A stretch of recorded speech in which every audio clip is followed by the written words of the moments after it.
Block's Musical Repair in Lake Elsinore with Mr. Block, owner of the establishment, and my good buddy here, Chris Whelton from the Barstow Prophets. And we're going to take a little rundown on a lot of the instruments he used in the recording of his new album, which is maybe coming out. Do we know when? Yeah, it'll be out in a week. So the Barstow Prophets second CD, which is entitled Just American Music, is the name of the CD. And Joe, thanks for the invitation to do the video piece. When you called about it, I couldn't think of a better place than right here at Mr. Block's shop, because he's kind of the wizard behind my instruments, so I want to give the guy credit. This is my first time in here, and I'm amazed with the history that you have just walking around in here. I can't imagine the amount of instruments or the dudes that have walked through here. Sure. Mr. Block, so how many years have you been repairing guitars? Oh geez, I started in my 20s and I'm 80, so quite a while. You've done a few of them. Yeah. Well, I met Mr. Block about 8 years ago when I was playing with the 4019s, and I found a real nice old guitar, but it had major problems. And so I asked somebody in town, like, do you know anyone who can fix this? And they said, there's this guy out in Lake Elsinore who has a shop. If you can, call Mr. Block and see if he'll take a look at your guitar, and that's how we started about 8 years ago. And ever since then, this is the only place I bring my guitars, and he's fixed everything for me. Well, why we have this here, tell us a little bit about what we've got here. I mean, I've seen you play this a million times. I don't know anything about the history of it. Sure. So this is my number one. I found this guitar about 5 years ago. It's a 1979 Gibson Les Paul Custom 2550. Yeah, can we like? Sure. Let's get it up there. It's a 2550 anniversary model. Great guitar. Depending upon who you believe, they made about 1,000 of them. I've always played Les Pauls. I love the tone. I always play, pretty much every guitar solo I play is always out of the neck pickup right up here. It's heavy, but it has a beautiful sound. Series 7 pickups, which are very dark and bassy. A really good example of this guitar would be on our first CD, the song 6 a.m. in Charlotte. You can hear this guitar really well. And also, this is the guitar I played the solo on for a song called Blue Plate Special on the first CD. I take it to every show. I play it almost every show. I play it on every CD. It's been number one for a long time. 3-piece neck in the back. I have terrible hand position with my thumb, so I run the finish off pretty bad here. And really, my thumb should be more in the middle rather than up on the top, but that's just sort of my fault. And then as soon as I found it on the road, I brought it to Mr. Block, and he sort of did his magic to it. So, Chuck, you remember what you did to this one? First we put the middle pickup in, which meant routing a hole and lining it up nicely. We put the new bridge on because you were breaking strings. I leveled, or what they call dress the frets, which is running one of these blocks to make them level. I highlight them, take off the highlight and all the wear. Then I have to reshape them with these special rounded files. Then I sand them, then I buff them on the big wheel over there. Time consuming, but necessary on most guitars. And we cleaned it up and buffed it. So the beautiful thing about this guitar is that it shows exactly the age it should. The old Gibsons, they had that nitro lacquer finish, and by now... I love the cracking. Yeah, the cracking is what you should see, and this lacquer finish is cracked all over the place. They don't look real unless they have that crack. So an old Gibson, they just don't look right. What size strings are you playing on here? I play 10s on all the electrics. Yeah. So Diodario 10s, although for a little while we had a deal with Blacksmith Strings, and we're trying to sort of sort that out. The company changed hands. I like those too, but Diodario 10s are always what I put on. And Mr. Block sets up all my guitars. The action is exactly the same. The feel is exactly the same. I could switch from one to one to one, and they all feel identical. And they feel good, yeah. Yep. So that's number one, and like you said, you're going to see this at almost every show that I play. The next one is a guitar that I've been playing with you, and that you saw probably in the next year. Oh yeah. So this is Old Red. yeah. This is currently number 2, and I found this guitar in Boulder, Colorado last year sometime, and it was just sort of it had seen a lot of love and hate, and it was in really bad shape. This is a '73 Gibson ES 335. It's got the matching embossed pickups. Still has the original cherry finish. All the binding is yellow, just like it was supposed to, but I had to bring it to Mr. Block for the tailpiece and a bunch of other things that he did to it. Chuck, do you remember what you did to this I one? don't remember what we did. So right away I noticed We put the We- tailpiece on. we took something out of here. Yeah, well, there was a There was stud or a stop tailpiece. Somebody had taken the original trapeze off and put a stop tailpiece into it. And they Almost kind of- like a Les Paul or something. Right, and they Yeah. kind of butchered it. I mean, which is typical. Yeah, it was a DIY project. Yeah. In the garage, someone did it in the But it garage. actually, I mean, it sort of adds character, It does. you know? It does, and they also dropped the guitar because Yeah. down here you'll see this white binding is all replacement, and you know obviously they took some sort of lacquer thinner to the finish here. They've got a big patch right here Yeah. too. Yeah, so it's like I said, it's seen a lot of it. I The need to straighten that bridge up a little bit. It's leaning forward. right, and then this is one of the guitars that Mr. Oh, the other thing is he put the brass nut on for me. Okay. Which I really like because whether it's true or not, I always think it gives the guitar a lot more resonance and tone. But this is definitely one of the guitars where he did a truss rod adjustment, and to this day I still don't know exactly what that means, but Well, there's a rod in here, and if you imagine it bent like this, so that when you tighten it, it straightens out, and if your neck is curved, it takes the curve out of the neck. The Most- newer guitars work both ways. If you have what they call a reverse arc, which is this way, it's going to buzz all over down here. You loosen the rod in the newer guitars and it starts retightening even though you're going backwards, and it drives that reverse arc out, which is neat. These older guitars I have to put a heating device on and clamp and shim and reshape the wood. Oh yeah, To get a that do not reverse have a arc. truss rod. Or- Most of us or are a if little. they're Most of us are a reversed. little timid or a little scared to be like adjusting our truss rods and Right. stuff. That's when we call a guy like Mr. Block to say, hey, you know, do we need a quarter turn on this, or do we need? then on the back of this guitar again, all the lacquers come off the neck. Nice mahogany neck on the back. You know, it's got some pretty big chunks taken out of the headstock, but you know most of the finish is original, and like you've seen, Joe, you know these are not. I'm not a guitar collector. I just like playing the old stuff, and if it gets another scratch or it gets another bump or it gets another ding, Yeah. hey, that's kind of the price you pay. So I don't. So this is not frameable, but it's playable. That's the thing. Yeah. All the guitars have to sound great and they have to play great. That's my only 2 criteria. Sounds great, plays great. You know, if it's starting to crack here on the body, or it's got these It other. almost looks like from water, or Right. like it got damp. Well, that's our next one. Was this was not the one in the fire? No, that's the next one I'll show you. But so this guitar I used a lot on the new CD. There's a song on the CD called "Raining in New Orleans" that starts with a guitar riff. That's this guitar. I never thought I would be a 335 hollow body player, but the guitar just has a great tone.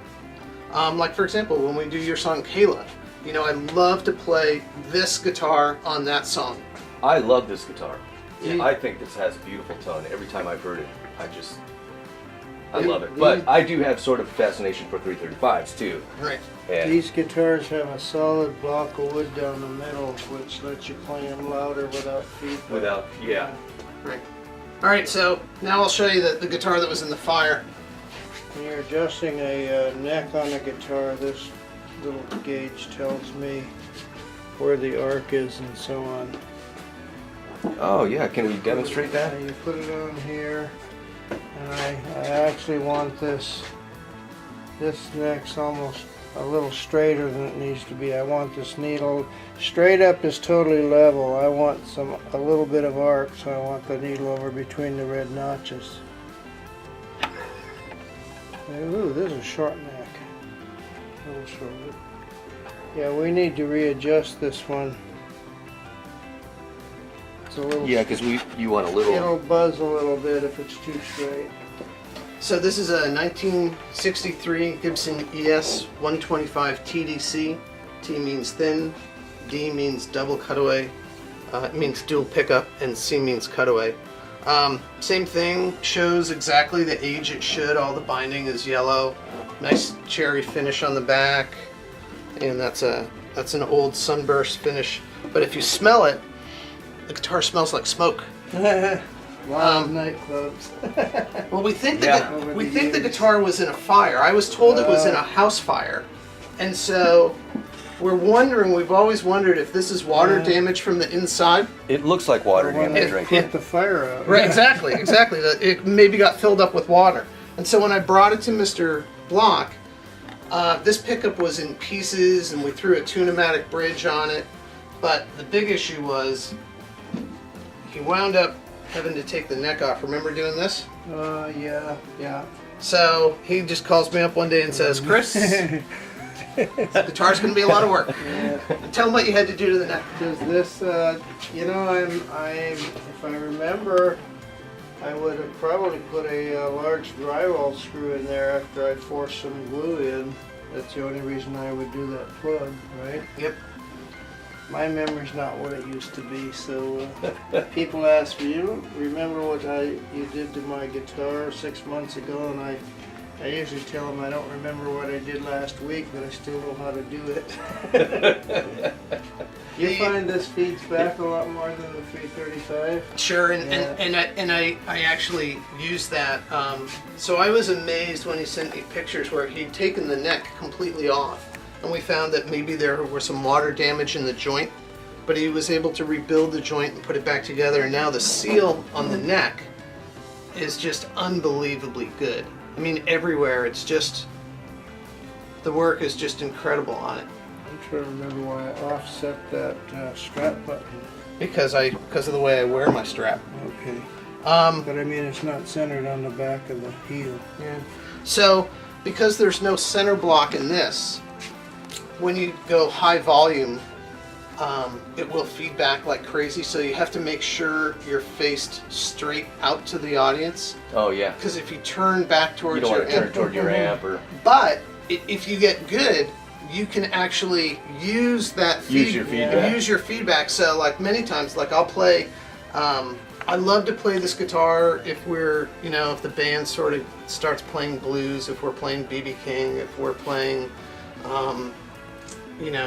anything like that. Or sometimes I'll also use this if we're playing Hendrix, like if we're playing Red House, or if we're playing Hey Joe, something like that, where I want a real big, thick tone that I can get out of it. It's a beautiful blues guitar.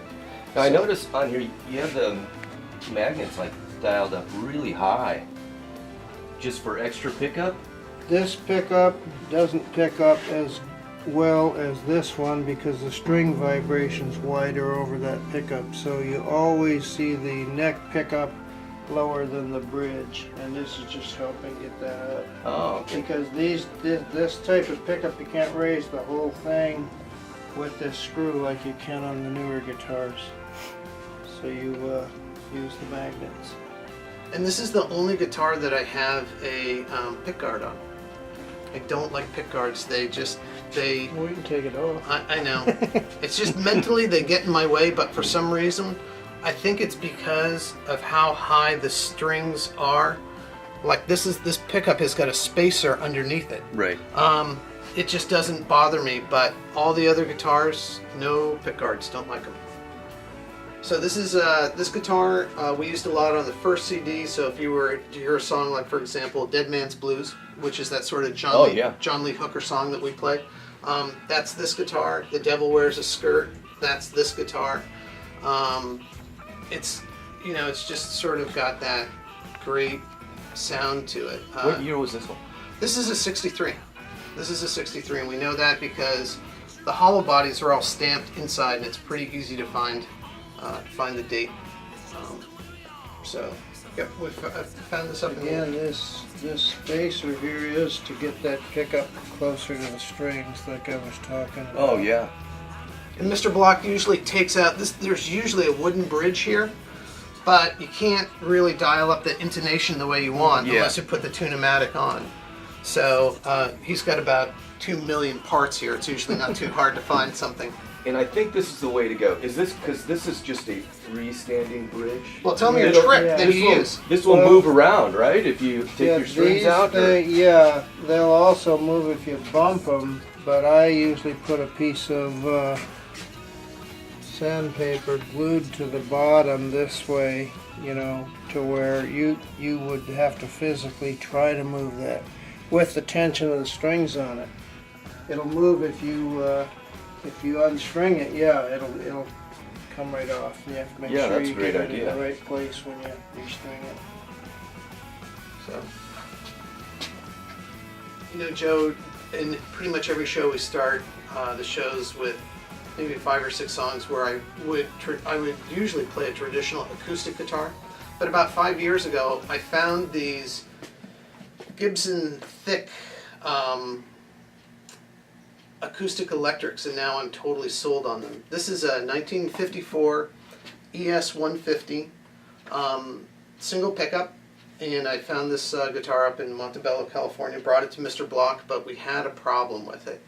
The original pickup that came with it, the guitar had been stored in an attic, and it had been subject to a lot of heat.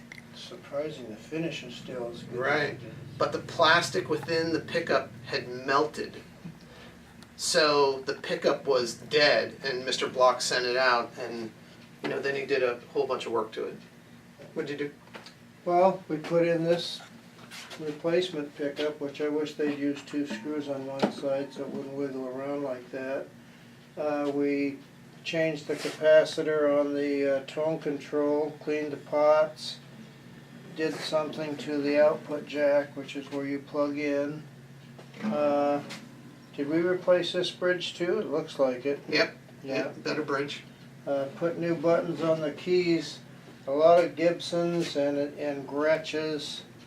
These keys will atrophy and they'll literally crumble in your hand when you try to turn them. I've noticed that, like with a lot of those old tuners, We should make these look older. you know, you can turn them, but they're not turning the string at all. You know, they just. Yeah, they've come loose on the inside. It's that And old. so, like, how do these? Do these stay in tune a little better? Well, basically, all that's for is to turn it. The keys were in good shape themselves, but the buttons were all trash. So these are just new buttons, Oh, I see. which I have to take this tool with a really tiny bit on it and fit each one individually to fit the shaft that I super glue them on. The original buttons are made out of Bakelite plastic, and after 30 or 40 years or 50 years, especially if they're exposed to heat, the Bakelite shrinks and then it crumbles. So Well, there's a good example. we had a couple of them breaking off, and I just told them, go ahead and replace all the buttons. And I love how these are still sort of period. That's what we. You know what I mean? What? They match the old time tuners. We could yellow them up a little more to where they match the trim a little better. Can you yell them? How do you yell them? He knows every I trick. have different kinds of stains. Sometimes iodine, just iodine rubbed on. Everybody wants something old now. Yeah, Right. you're right. And what do you glue them in with? I use super glue. Just I have regular 3 super or glue? 4 different thicknesses of super glue, Yeah. from runny like water to super thick. And you had mentioned the finish on this. It's really Because nice. the finish on this, what year is this It one, doesn't Chris? have the 54, it's a cracks This is we a talked about. 54, and look at that thing. It still shines. Well, It's this is gorgeous. This is the guitar that literally, you know, was under the bed for 30 years or in the closet, or Yeah. this one wound up in the attic. Did we Actually, change kind of this nut too? Probably Yes, we the worst thing for a guitar. to not be played to sit under a bed or sit in an attic for 30 years. But I'd like to find some old Fenders that they've done that with, because they can't be destroyed if you run over them with a truck. You know, so And then, they would be worth a ton. Another trick on this one is, and Joe, you just saw and pointed it out, is again another brass nut. I just think that that makes the guitar really ring. So we're waiting. We've sent the pickup out to be rewired, and we're going to try and get the original pickup back and drop it back in here. This pickup is a little bassier than I like, but still, you know, does the job, plays Yeah. really well. So for example, And you can probably dial that in on a board or something. we can, exactly. So it's a great song. It's a great guitar. If we're gonna play, you know, if we're gonna play Bertha, the Grateful Dead, if we're gonna play some Dylan, Tangled Up in Blue, if we're gonna play I Know You Rider, the guitar plays beautifully, sounds beautiful. It's got a great look on stage. So now, why Kinda would you keeps me go? honest. Any special reason for humbucker here? Why not like a P90 or That's something what like it had that? was a Or P90, isn't it? Yeah, it originally came with a P90, which is actually That's what brighter. We're getting Yeah. very well. But I had read some good reviews about this pickup. This is a Seymour Duncan Seth Lover pickup, and everyone said that it had really good clarity. What I should have realized though is it's clear, but it is kind of bassy. yeah, And I like acoustic guitars to have that brighter acoustic sound. So we'll swap it out at some point, but for right now, I mean it works. it's absolutely Yeah. does a great job. Does a And it looks great. job. And it looks great. It's just a spectacular guitar. All right.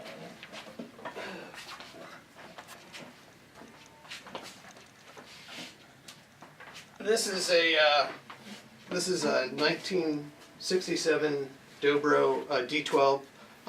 In the Grun's book, they call it the Columbia. I love the sound of this guitar. I've used it on every CD. It's been at times sort of a nightmare for Mr. Block working on the cone, working on the volumes. Just stringing these things. Yeah, stringing it. I hate slotted headstocks. Oh, It takes you twice as long to put strings on. All maple neck on the back, and everybody has a different opinion about the body. I think it's rosewood, but I'm not sure.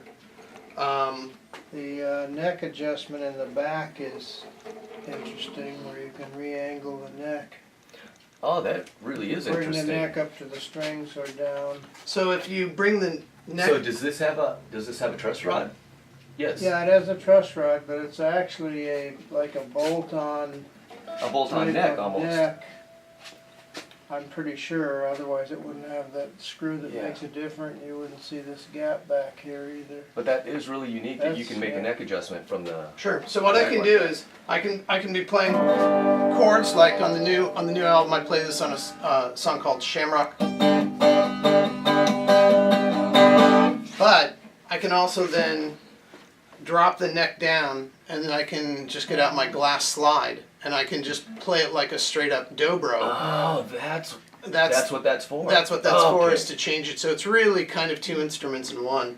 And then They don't want to get wild. They make a nut that sits right over this nut and raises the strings up. If you wanted to just use it for a slide. yeah.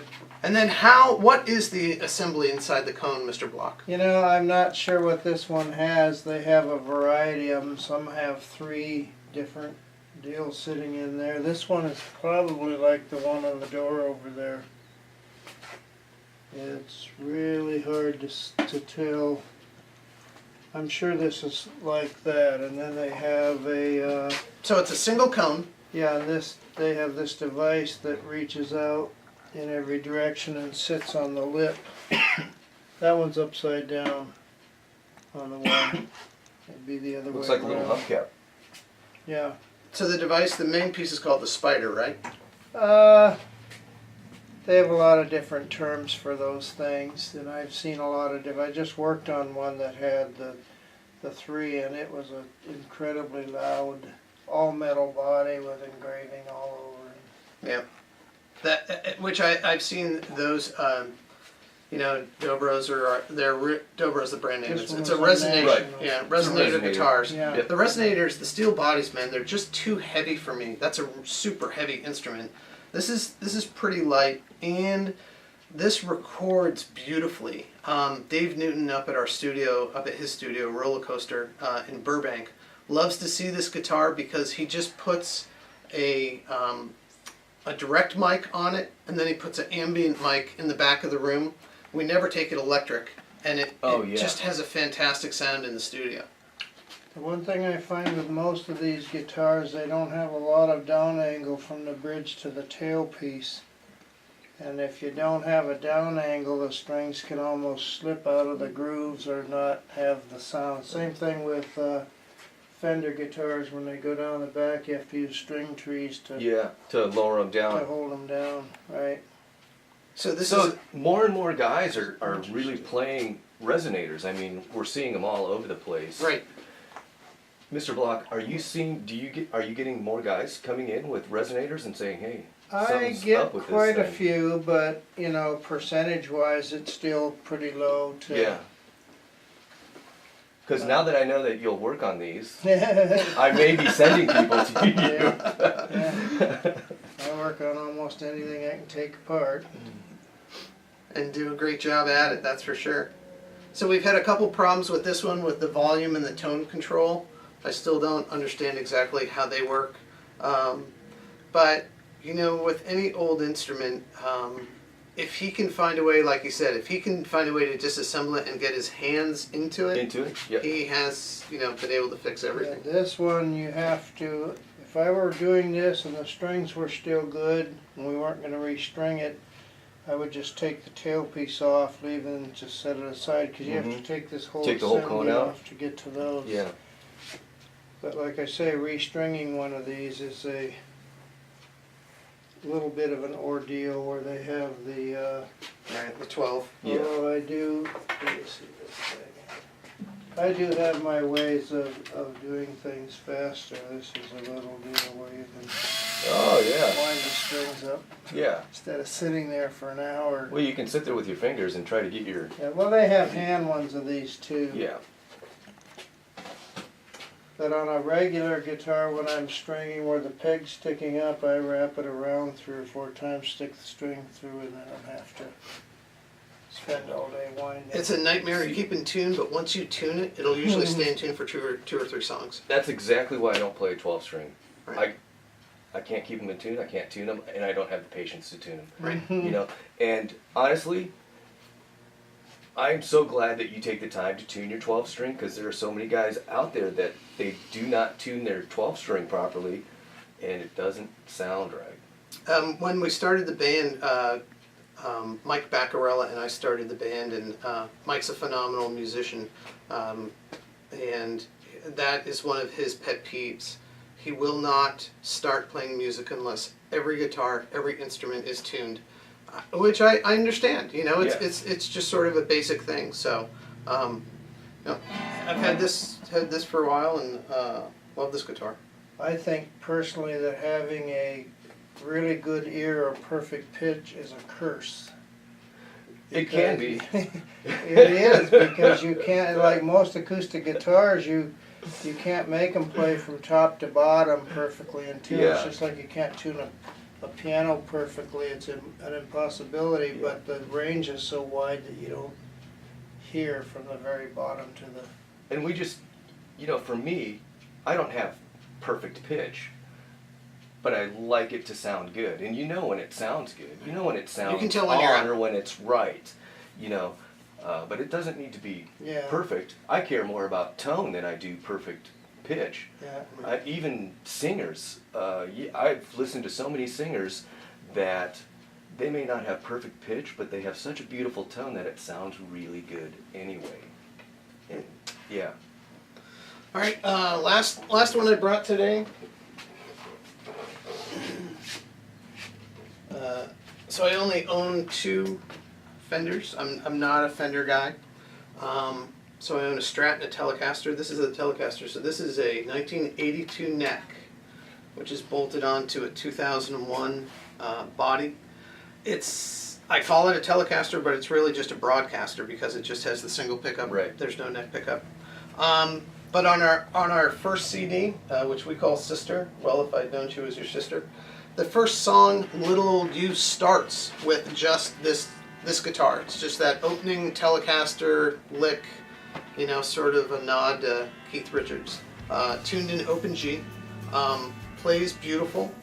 I don't play it that much just because it's not too much my style, but really a great instrument. I brought it to Mr. Block to do the neck fitting to join them and to make sure that, like he was just talking about, that we had the right angle on the neck and, Right. do the adjustment and, you know, bolt it up right and set it up right. You know, even though these have only one pickup, they have a giant capacitor in here which makes it sound like a double pickup. It actually sounds like you went to a neck pickup. A neck when you or- show oh, that really? switch. Yeah. Yeah. So it really is a 3-position switch. There are 3 different tones, even though there's only one pickup on the guitar. So it's a special capacitor that's not used in Well, most, or there what- may be more than one in there. I can't remember. It was the same on that guitar in the picture on the wall. That was. Oh yeah. So do you have trouble with intonation with this bridge? I like individual pieces, Yeah. but basically you just kind of go what works the best between As close the as two. possible Yeah, between them? Yeah. Yeah. When you have more than one on a.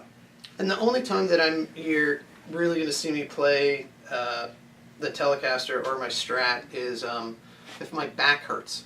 Because Well, there's- this is much lighter. It's a Yeah. it's a And it's fraction. beautiful. I love the some of colors. these Yeah, can it's a great be guitar. heavy. Some of these. And- This one's pretty light.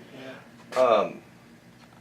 And Joe, you play a Telly on stage for your I electric love stuff. Tellys. In fact, I want to play this one, I think.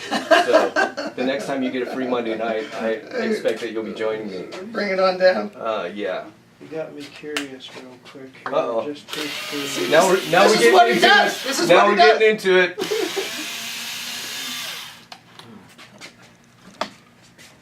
Yeah, see, it's just Oh, it's yeah. got a couple in here. 2. So what I'm used to They're seeing bigger is than the big normal. orange one. Yeah. That's what I'm used to seeing when I open it up. Nice clean wiring. Gosh, that's a nice solder job. It looks nothing like what's on the wall over here. I sold those parts to a kid when I had a retail store, and he brought them back. He says they're not working. I think he tried to use a match to melt the solder.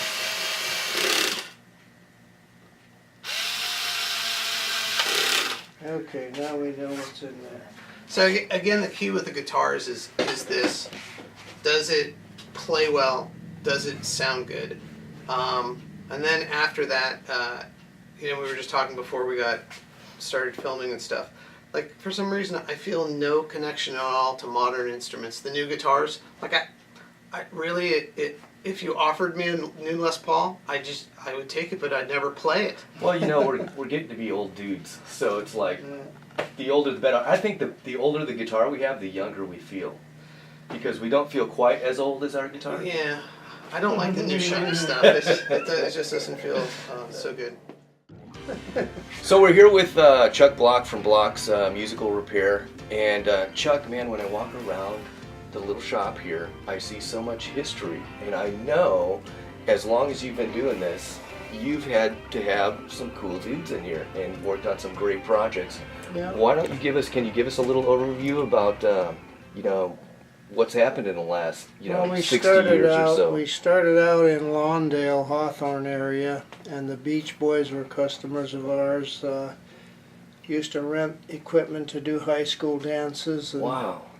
then they got going, and they'd call me. They were going on tour, and they would say, "I need 10 10-foot cords, 10 20-foot cords," and back in those days there weren't all these cord companies, so I'd be up all night Soldering cords Yeah. together and trying, yeah. And Larry, The show's got to go on. Yeah, Larry Carlton, the jazz guitar player, used to play, I can't think of the name of the group, but they were nationally known. And he had 6 recording guitars, one of every popular thing, and I would Yeah. keep his stuff running, and he was recording every day in Hollywood when I was Wow. 18.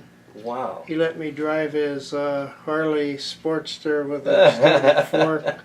I almost tipped the thing. But worked for not a lot of super famous. Well, my son's pretty famous, Ron Block with Allison Krauss, Union he plays with Station. Allison. Yeah. His last 2 visits, he had me putting new frets in one of his banjos. So does he fly home anytime he needs work done on his gear? No, he's in Tennessee, so he has people out there. Yeah. He has guitars I won't work on for major stuff. Like he's got a couple of really old Martins, 1937 and 38 D28s, worth about $100,000 a piece. And if a neck needed to be reset, I wouldn't touch it. Yeah. I'd send him to somebody that's send him to Martin doing those all the time. Yeah. So give us a little tour on the around the shop here. Well, basically, I had a retail store up until 2000. The year 2000, I closed it. So all of these parts back here are probably double what I would have had, because I had a set here and I had another set at the store, and I used to carry that that little tool, see the spinning tool thing with the... Oh, yeah. I had a box, and I would take that back and forth because there's things on it that cost too much to have. You don't want to buy 2, right? Right. Yeah. I also used to do a lot more band instruments, which is what this bench is for, and all those pads and things. Was your shop in town here? I had one across the lake on Mission Trail next to the Do It Center. Then I moved to Marietta across from Toys R Us. And then I moved back to Lake Elsinore on Casino Drive next to the Sizzler that's now closed. Yeah, yeah. And when I wanted to double my rent, that's when I said, you know what, see ya. That'll do it to you. Well, you have a beautiful place out here. I know nobody can see it because we're in the shop, but this is if you ever actually come out to Chuck's place, it's actually very gorgeous out here. He has a wonderful shop and wonderful right place. on the water. It's a lakefront. I love it here, and I'm glad we had an opportunity to meet. I look forward to the rest of what we have going on today. I know Chris wants to go through amps, I think, and I think he wants to go through a pedal board, so that's coming up next. I don't work on amps because I have a rule not to touch anything that could knock me across the room. Stuff with too much power? Yeah. All right, we're back with Chris. Hey, Chris, let's talk a little bit about amplifiers. I see you got your pedal board out here, and which actually looks fairly minimal. I mean, you don't use a whole bunch of stuff, but I think let's start with the amplifiers. Give us a rundown on what you like to use and kind of maybe what's your favorites and where do you get your tone? Well, you hit the nail on the head. I'm really a minimalist when it comes to the pedals and the amps. So what I did was I grabbed 3 amps out of the garage that sort of represent 3 different things. Every gigging, we're just a working band. We're just a gigging band. Yep. Every gigging guitar player should own this amplifier. This is a Fender Blues Deluxe reissue, 60 watts. You can buy this amp on Craigslist anywhere in the country for $250 to $300. It's bulletproof. You can play any type of music with it. Comes with the old style chicken head knobs. Super reliable. This should absolutely be everybody's first amplifier. Like it a lot. I'm probably going to play it at tonight's gig. I just throw it in the truck. I never worry about it. The amp in the middle is really something special. There's a guy in Marietta, California, and his name is Barry Witt. He owns a company called Corona Amp Works. And Barry is an electrical engineer, and as a hobby, he makes Fender clones, which are point-to-point, hand-built boutique amplifiers. So this is a clone of a 1964 Fender Vibrolux. It's got a 15-inch Jensen speaker in it, a beautiful reverb tank, and it has a boost on the back of it, which sort of activates all of these Cesar Diaz type mods. So this is really a clone of Stevie Ray Vaughan's 64 Vibrolux, and we use this amplifier in the studio because it's perfectly quiet and noiseless until you start to play it. So no buzz, no hum, no junk on the recording. Very sensitive. I'll play it at outdoor gigs if we're playing like a big outdoor place like Long Shadow Yeah. Winery, or Mate de or somewhere where there's almost no restraint for the sound. It's a great sounding amp out there, but it's a fantastic amplifier in the studio. But it's loud. But it's got unlimited power. I think it goes up to 110 or 120. Then the amp that's down there closest to you, that's sort of the jewel, which I have found after 20 years of searching for stuff. That's a 1962 or 63 Fender Concert. If you'll notice, it's got no reverb on it, because in the 60s, the early 60s, Fender didn't believe in reverb. They believed in something called tremolo.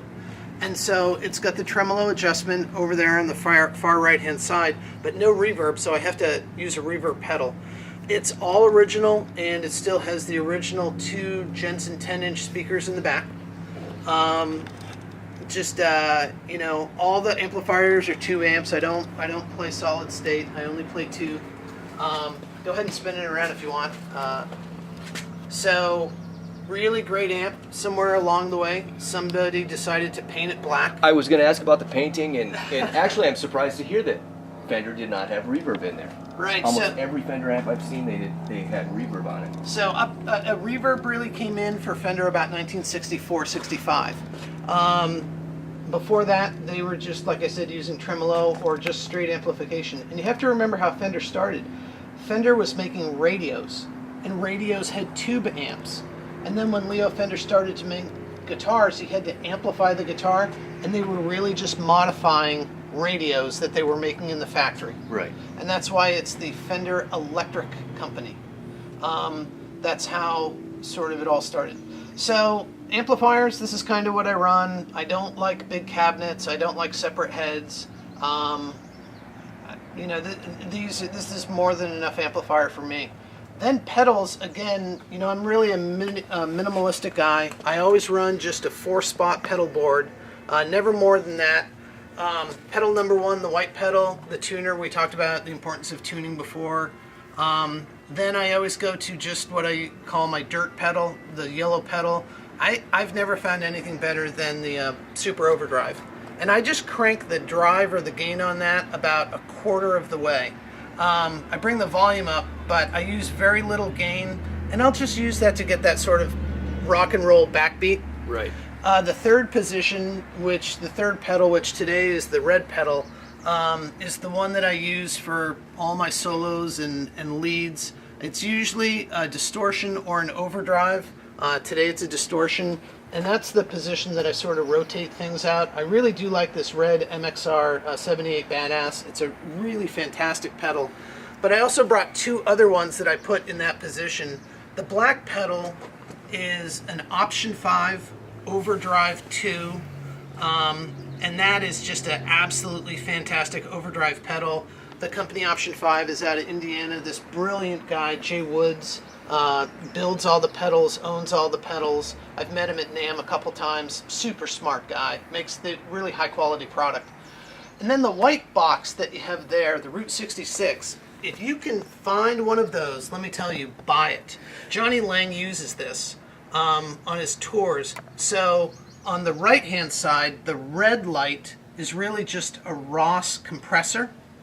And on the left side, the green light is really just an Ibanez tube screamer, but they're melded together within one pedal, and it's kind of brilliant when you use it. I was going to ask you about this because I've heard so many good things about this pedal. Yeah, that one's about 15 years old. They're hard to find. Yeah, you can't find them anywhere. Right. But I'm surprised that you don't have this out every day. I've heard just that guys love them. Yeah, it's really good. It takes up a little. Would you use this for lead tone, or would you just use it for a rhythm tone, or both? It's a beautiful pedal to use for soloing for leads, especially when you kick in both the compressor and the overdrive at the same time. Very easy to dial up, very easy to work with. I like it a lot. It takes up quite a bit of space on my board. And like I said, I just like to keep things simple in front of me. Yeah. Because I'm also trying to remember lyrics and sing and Oh, you want to remember your words? Yeah, do the frontman thing. Then the only other pedal that I brought today is, and again, you can pick these up dirt cheap. You know, this is a Crybaby 535, and you know, like I said, once in a while, like we'll play Hendrix, or we'll play Stevie Ray, or we'll play Marvin Gaye. Yeah. And having that wah pedal just totally makes the song. It's great. So I would pick one of these up. The key with these, though, is you have to remember this is a filter, and so it's going to filter everything else on your board unless you modify it. And Jay Woods is going to do that for me. He's going to build a true bypass. So your signal will be able to truly bypass the wah, and it won't affect any of the tone on the rest of your pedals. But when you kick it on, you'll get the full effect. And I think that's why guys will generally put that in the front of their chain. Everybody has a different opinion about where it goes in the chain. But you just have to figure it out for yourself. But for me... Or in the back, I don't know how they... Right. Yeah. So I like to keep at the most 4 or 5 pedals in front of me. I do have the brown pedal here. Like I said, the old Fender amp does not have reverb on it, so I use the 63 reverb pedal, which is a great simulator. It really is terrific. But there's nothing like the true spring reverb that's in this amp and the true spring reverb that's in this amp. Yeah. I mean, those are the best. So for me, I would say, you know, that's kind of it. That's the guitars, that's the amps, that's the pedals. As you and I both know, it all comes from here. There's no substitute for practice. You can't change suck with all this stuff. You cannot. You still have to be good. That's right. That's right. There's no... I used to have a pedal on my board that I renamed Suck Less. And for me, that was important, you know. It's Right. like, I don't sound as bad if I hit that pedal. Right. This stuff means nothing if you don't practice. Yeah, you have to practice. You have to practice. You know, So, because you can sound good without all of this stuff. yeah, and a lot of people do. And you can sound better with some of it. Well, I want to thank you for coming by today, and thanks for coming to Mr. Blocks. And Absolutely. Thanks Joe, it's always great to talk to you. Thanks for Talk having about me. here. Thanks for having me out. I appreciate it. And look for the Barstow Prophets new CD, Just American Music, to be released in July of 2016.